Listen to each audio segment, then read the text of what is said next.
Hey, Welcome back to MMA. Welcome back to MMA Unhinged, and joining us today is Dan Cobra Sopa. Dan is going to be fighting Liam McFadden at Unified 59 on October 4th. So, Daniel, welcome, and thanks for taking the time. And again, I apologize with the time change. oh, it's all good, man. Yeah. So, how are you, and how are you feeling? You got a big fight coming up next week. How's everything going with the weight cut? Everything's going good. I'm right where I want to be right now with the weight cut, and I'm feeling pretty prepared for the fight. Yeah, Dan. And last time we saw you, in fact, you fought on the same night as your upcoming opponent, Liam. And that night, besides the TKO win, how did you feel about your performance in your debut? Yeah, I felt pretty good. The guy was a little bit awkward to fight, but I was able to figure out his rhythm and everything and control the fight.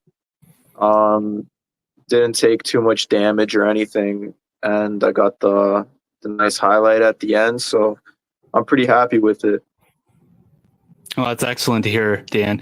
And so when you look at your record, all fights included with your amateur and pro, obviously, you have 3 of your 5 fights by TKO. Is there any sort of like pressure to kind of keep?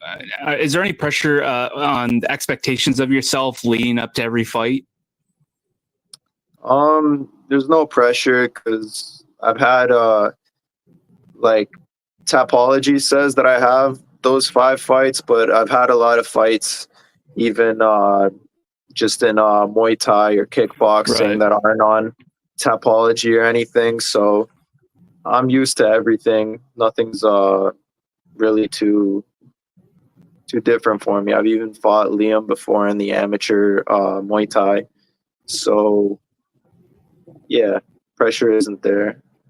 There's No. obviously a little bit of nerves like with every fight, but Mhm. I've been there and everything's under control. Yeah, and obviously, yeah, the internet doesn't always get to tell you everything you want to know. But like looking back in your career, I wanted to talk a little bit about the Muay Thai. So, digging back in your career, where you all started. Oh, when you started out with combat sports, was Muay Thai the first thing you thought about, and then transitioning to MMA, or did you always know MMA was going to be on your radar? MMA was always what I was interested in. Like I just Mm-hmm. started just like messing around with my friends in the backyard, trying out like submissions and all that stuff. And then we went to a Muay Thai gym to get like legitimate training, and that was where I found out that I actually enjoy fighting, and it's something that I actually want to pursue. So Muay Thai was like what had me figure that out. And then after I had a good base in Muay Thai, then I added the jiu-jitsu and I added the wrestling and the MMA.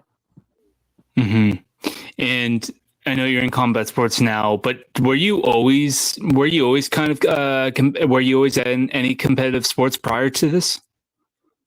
Not really. I started when I was 16. I started Muay Thai, but before that, I would just be playing like soccer and stuff like that with my friends. But Mm-hmm. not really uh, pursuing going into teams and all that stuff. This was Muay Thai was just what I actually fell in love with. Mm-hmm.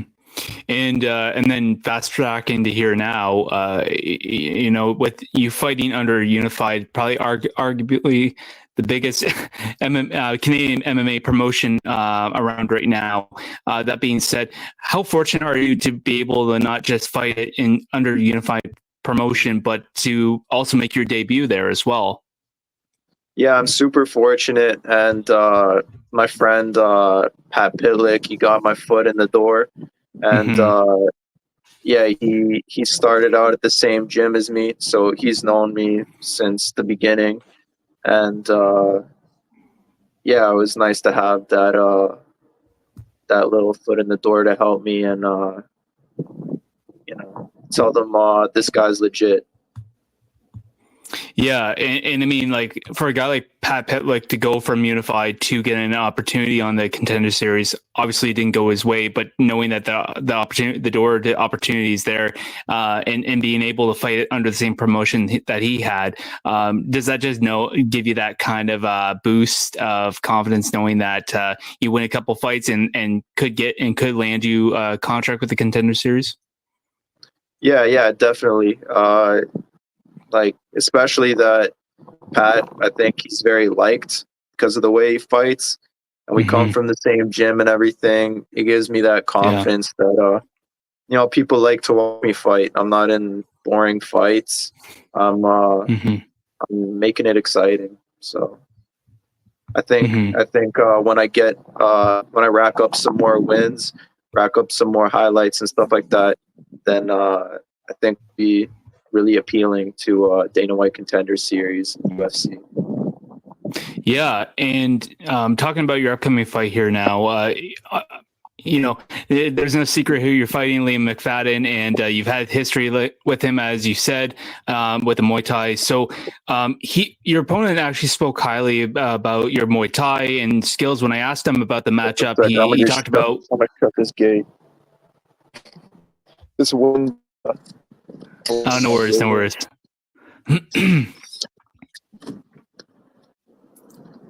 we go. I'll let you get settled there. Yeah. All right. Sorry. So my question was, obviously you have had history with Liam McFadden, as you mentioned with the Muay Thai. Your opponent, I spoke with him, and he gave your Muay Thai a lot of praise, and when asking him about the matchup, he talked a lot about that. You being the Cobra here, what kind of side of Dan Sopa do you want to show? Are you looking to bring a little bit of a different side to your game when you fight Liam McFadden? I'm ready for wherever the fight goes. I'm just gonna be fighting my fight, and if I see an opportunity on something outside of the Muay Thai, if I see some grappling opportunities, if I see like a choke, I see a takedown, I see something I like, I'm gonna go for it.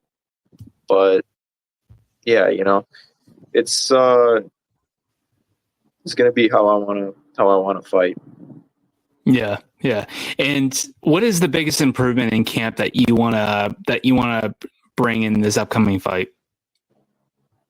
I've been it's always my wrestling's improving the most, I feel. I'm feeling like the Muay Thai clinch translates pretty well into the all the upper body grappling, especially on the cage and everything. So yeah, I feel pretty sturdy in there, and yeah, maybe I'll get my own takedowns and stuff like that.